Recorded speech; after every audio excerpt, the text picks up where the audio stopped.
This is the Global Podcast Network, where executives and professionals connect, share, and inspire. Stay tuned for the conversations that drive success.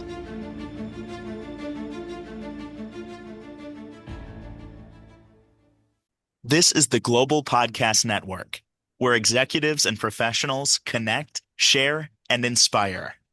Stay tuned for the conversations that drive success. And welcome back, everybody. I'm going to ride on that word success for just a moment. You want to have the ultimate success when you redesign your living space. And many of us, the first thing we go to is the kitchen and the bathroom, the kitchen being probably one of the biggest expenses in a redesign. A lot of us looking at the new year, maybe making some changes after the holidays. What should you keep in mind when it comes to the design or redesign of your kitchen and/or your bathroom? We're going to talk with an expert today. She is the owner of Tab Interior Designs. Trish Bonney is back on the program. How's everything going in your world today? Good. How about you? Good. Let's start with the kitchen. There's so much involved there when that renovation takes place. And do I have that right? That is the most expensive? Yes, 100%. That's the most expensive. And you should keep in mind, it is the place where you will get the biggest bang for your buck as well. If you're going to sell your home a couple of years down the road or whatever, if it's done right, you can get much more equity back into your home. So yes, it comes out, but it definitely comes back tenfold. And maybe this is rhetorical, but aside from the appliances, which can add up, what makes it so expensive? What's going on there? The appliances are definitely key there, and I'll talk about that more in a little bit, but cabinetry itself is going to be the next expense, especially now with tariffs, unless you can find American made, but you also have to keep in mind any piece or part that is made overseas will have a tariff on it. So you could have the full box and the cabinet doors made in the US, but a nut or a bolt, there still might be a tariff on it.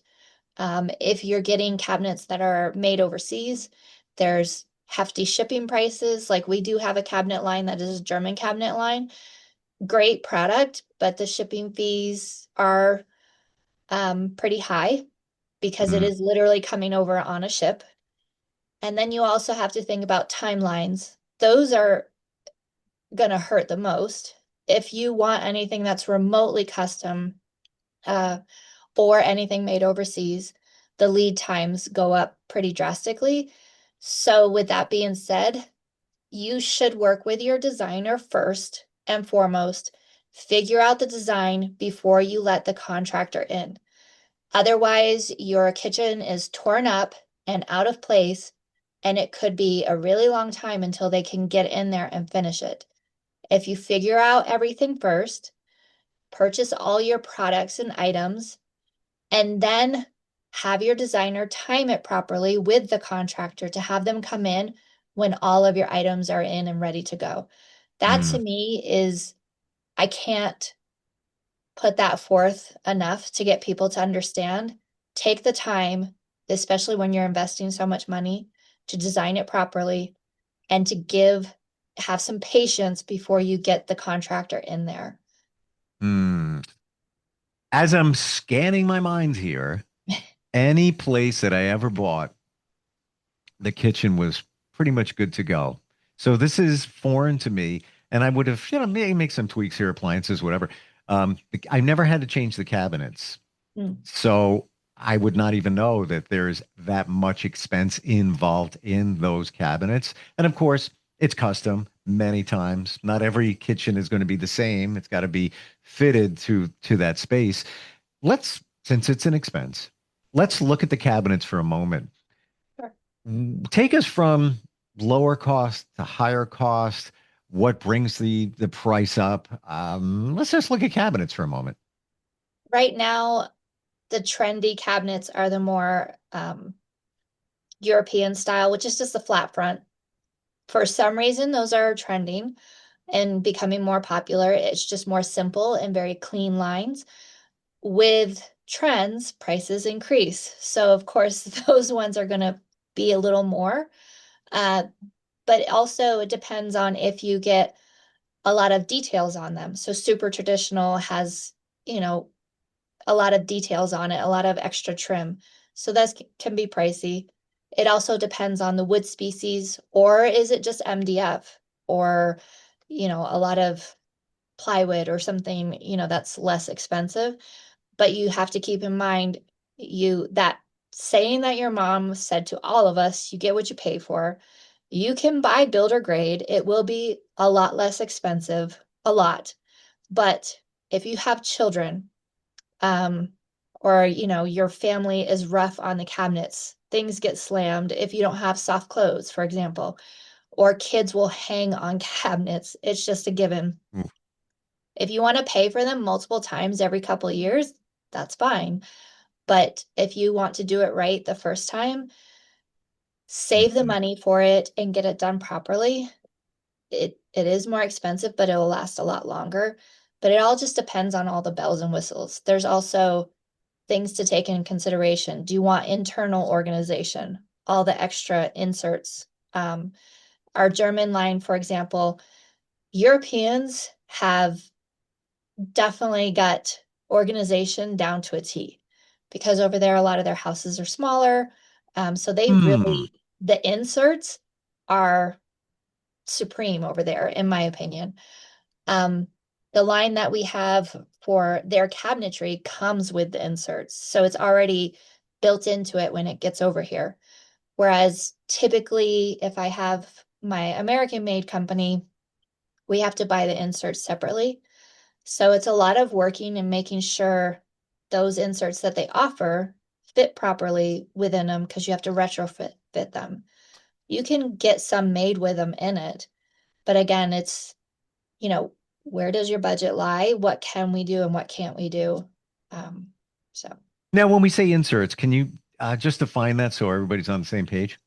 so there's things like what I call a magic corner. Um, it's basically where these things glide out so you have extra organization. We used to use lazy Susans all the time, and a lot of those would be rickety and do like that. Now we have, Totally got what you're talking about. yeah, Okay. we have much better organization where we can really, because one thing about me is I want to take advantage of every little space, especially in a kitchen. So those lazy Susans, you need a 36 by 36-inch cabinet. So you're taking up a lot of space, but there's a lot of unused space because you just don't get a lot with that lazy Susan. With the new products that can go in there, you take up a lot of that space and it's really nice. They glide all the way out so that you don't lose things way in the back corner. Wow. I know it sounds ridiculous, but how great. I mean, just I already have the visual of what you're talking about, where things pull out. And the lazy Susan, I remember my mom got one back then. It was, "Oh, this is great. It just swings around." Like, yeah, as it's going around, you have spices falling off of it. It wobbles all over the place. Yeah, yeah. So I wasn't even sure we got inserts. Didn't know that that's what that actually meant. That word. What you talk about European design, where they kind of have nailed it. What's the cabinet faces? What's trending right now? The European cabinet fronts, just totally flat front. It's there's no design to it. But it comes in, you can have different wood species again, different colors, all kinds of different colors. The ones that we have in our showroom, which if people want to come in and see inserts and all the organization, we've jam packed as much as we could in our showroom. But we even have a flat front that has a dry erase film on it. So you can, like our pantry cabinet door, you can write down your grocery list. You can write a note to Wow. your child, hey, don't forget you have an appointment today at 1 p.m. or whatever. You can write whatever you want. So there's a lot of fun things you can do with European cabinets, the flat fronts. You can have glass on the fronts or, metallic colors, sparkles. You can do whatever you want. What about the color? There was a time not too long ago where everything pivoted over to light and or white. That was it. That was what everybody was asking for. Yeah. Is that still kind of a thing now, or what is big? I mean, black and white will always be a thing, and blue. Blue has always been around. I wouldn't say it's super trendy. It's not out of style either. Hmm. It's more timeless, again, with black and white as well. But white on white on white, that trend, the ship has sailed. Any gray, the ship has definitely sailed. Hmm. Um, but if you do wood tones are back. I would say not the orange or red oak or golden oak, whatever people call it. White oak is still pretty popular. That's been a trend for a while. It's more of like a West Coast California look, and it's light in color, so it's easy to bring in more colors with it. Anything goes with beige. Um, but even dark woods are coming back a little bit, Huh. but more of a chocolate brown, not red or orange, but just a pure chocolate color. Um, Green is very popular right now. More of, think of like olive or sage tones or very dark, rich emeralds. Um, those are really popular right now. And even in kitchens, because we've talked about green before, and it's having a moment. But even in kitchens, it's showing up. Yeah. Yeah. In our Wow. showroom, we just had our kitchen done last year, and we put a quartz on it that just came out, that's green. And then I put a green backsplash on it. But my cabinets are a medium chocolate and black. So, Hmm. and yeah, in showrooms, you have to kind of be trendy to show what's happening or whatever. But I'm sure it'll probably change next year, knowing my luck. As I'm thinking about it, the green, that was a thing going back like 20 years. Now I'm thinking about it. Countertops, yeah, it was a shade of green, and I'm just seeing it. I think even going back 30 years, green was a thing. Now that I'm going back, Yeah, uh, definitely in the 70s, there was in like, the 90s, I had kitchen cap, yeah, and it was a brand new townhouse, and it was green. There was yeah. the countertops were a shade of green. Did I like it? No, it came with what it was. Well, and Um, it's reminiscent of bringing the outdoors in, which is huh. we are really huge on that right now, especially since COVID. Bringing the outdoors in has been a huge jump, because we do live in our homes. We spend a lot of time in our homes, but we love the outdoors. So even if it's bringing it in with plants, like you have a plant behind you, but the colors, it helps surround you with nature, which we want to do, which makes it feel a little more homey. Well, not to go woo here, but we go outside in the woods to get grounded to feel Happen. better, whether we know we're doing it or not. Um, and maybe that's a product of it. And even doing a floral print on the wall, Mhm. even if it's not a real plant, it's a representation of. I've been told by people in the know when it comes to energy and all of that, that's okay. That's Yeah. still, grounding you in some regards. So while we're in the kitchen, any other things that you can share in terms of appliances? I know there's a lot of new stuff out there where you can even have you get hot water out of your sink just by pressing a button, not even making coffee, and a lot of different things popping up now. So if you're going to work with a kitchen designer, please make sure that they're an actual certified designer, because there's a lot of companies that will hire people off the street and they're not totally trained. But one way to get a red flag is they should tell you you don't have to purchase your appliances right away, but at Mhm. least have them picked out. If I'm designing your kitchen, I need to design it around the appliances. Those are Ooh. fixtures that, one, they're pricey, and two, there are weird sizes now. And if I design against standard appliances, and then all of a sudden you say, oh, now I want a 48-inch cooktop, or even a cooktop versus a range, I may have wasted a ton of time, which essentially costs you money. So you should at least have those picked out.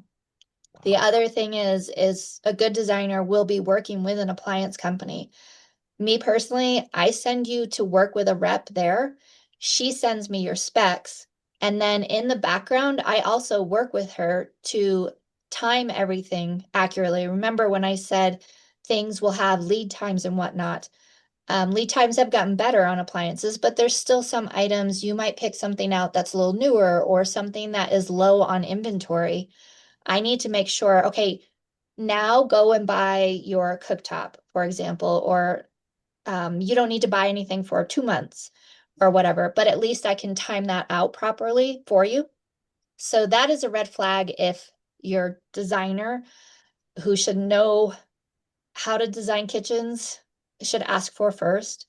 The other thing is there's a lot of codes that go into kitchens that we should be following, but that's not something the general public should know about. But Instahots, what you just talked about, those are very popular. It's where you can just, but you have to be very careful. I I'm very hesitant to put those in homes where there's little kids Mhm. because it will burn you. It is scalding hot water, it's boiling water. So I take a lot more time to educate my clients if they have small children, and we make sure to put them in a place they're not easily accessible. Mm. Um, so and it's also like if you're an elderly couple, induction is becoming extremely popular. It and even couples with kids.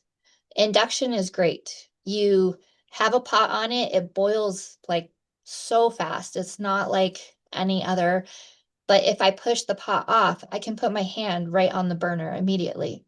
So it's amazing if you're having any eye issues. Again, for small children, even the surface around the pot, if the pot is small but it's on a burner that is wider, the portion around it doesn't heat up. You have to have Wow. special pans for that. Again, your designer should know that. They have to be magnetic. That's how it works. The magnets are what heats it up. But induction That's does, so cool. yeah, Why wait until 2025? Why weren't we doing this a long time ago? And I always remember that from decades ago, the induction oven. yeah, yeah, Hmm, yeah, interesting. I want everybody to know that before we got together, like a minute before we got on this podcast, we decided we were talking about kitchen and baths. yeah, You're not reading a script. no, This is not even pre-planned. This is off the top of your head. And I'm saying that because it just illustrates that you know your stuff, you know your craft. It's just like it's just rolling. I throw you a question, you got the answer. That's what you want when you talk to a designer, in my opinion. Somebody, not everybody has every answer, but you've got a grasp on everything going on here and even telling us what we should be looking for. I would never even thought about the appliance thing. I would think that, within a range here and there, it's all standard. No, if you really want a certain cooktop, if you want a certain refrigerator, maybe with certain technology, it's going to be a certain size, you got to work around it. yeah, We all would probably view it the other way around. Put the cabinets in, we'll find something that fits. There's so many different ones out there. Seems like it's yeah, a different world now when it comes to appliances. yeah. Appliances have come so long. There's even one company where it does its own updates. And if something is going wrong, you won't even know. It'll reach out to the company and say, hey, the filament isn't working well, it's not heating properly or whatever. They will try to fix it on the back end and not bother you at all. If they can't, they give you a call and say, hey, we need to service your cooktop or your range or whatever Hmm. it is. But there's one appliance that I love. It's called an Advantium from Monogram. It's a all-in-one piece where it's not a huge oven like your typical one, but it acts as an oven, the microwave, a steamer, convection. It does everything. And instead of having all these little tiny appliances all over your countertops, it also is wall mounted, which is great. Again, for older couples or for brand new parents because it's all the things and it replaces larger appliances if you want to. And you can even have it up higher or lower, whatever, especially again, if you're an elderly couple or somebody's in a wheelchair, you can have it down at their height. So it works perfectly for them and it's easily Wow. accessible. But you can bake a potato and it tastes amazing. It has the most amazing re-crisping setting for pizza that's a day old. It tastes like brand new pizza. It's really great. That appliance to me is also really good in like your basement kitchens or like a kitchenette. Mm. Those are perfect for the kids. They can pop a pizza in there and, call it a day. But there's so many things. And like gas was and still is for a lot of people, especially chefs, extremely popular. But a lot of states are passing laws where they're going to get rid of gas. It's just been dangerous. It starts a lot of fires and Mm. whatnot. So here in Colorado, it has been a whisper that we are going to get rid of gas, just like California in some places is. And I believe New York too. All new homes aren't getting gas. Right. And I hear it, for the environment, but also it can be dangerous. I'm not Yeah. gonna, in all seriousness, my cat turned my burner on. Oh, yeah, You that's not can't good. make that up. I'm like, what's that smell? And I look down, I'm like, oh my gosh, look at that. Yeah. Yeah, Got about a minute or so left. Quick sure. question, instantfeedbacksteve@gmail.com. If you ever have a question, ask the expert. She's right here in terms of interior design. Lisa Ann checks in from Canada, New Jersey. She says, I'm searching for a neutral color for my living room. Mm. There's gray couches in there now, and I don't want to settle with another gray tone. What do you suggest? I mean, honestly, I would warm it up against the gray and do like a beige. You can kind of see in my wallpaper, there's like Yeah. a gray circle, but I have a lot of beige or like a rust color. I would add warm tones to it. And a color that works really, really well with gray is orange. If you like it, like fall colors, think of that Mm. route too. Or harvest gold is beautiful with gray, but I would definitely go the total opposite and go with warm colors in general. Funny you should say that because, and the lighting won't show it, but that's orange on that wall over there in back of me, and that's gray on that wall right there. Yeah. And it came from a logo for a marketing company that I also have. But I like the colors, Yeah. so Yeah. and they work, to temper one bright one with another. But this is what you do. If somebody wants to reach out to you on a consultation basis, or if they're looking for a complete redesign, I know a lot of this can be done virtually as well. I know Yes. you're in Denver, which would Yep. be great if we could just stop by and see, the showroom and examples. But if not, overall, how does somebody find you? Just Google tab interior designs. You can find our Facebook, Instagram, and our website. I got to tell you, Trish, always great talking with you. Thank You you. really, really know your stuff, and your passion there is just amazing. And the gray thing with the brown, the beige, I would have never known. I didn't even notice it on your wall until you said it, and it's like, yeah, that works. Yeah. Like we don't know it works. We're not the experts. Thank you for being here today. Really appreciate it. Thank you for having me. We'll be right back. This is the Global Podcast Network, where executives and professionals connect, share, and inspire. Stay tuned for the conversations that drive success.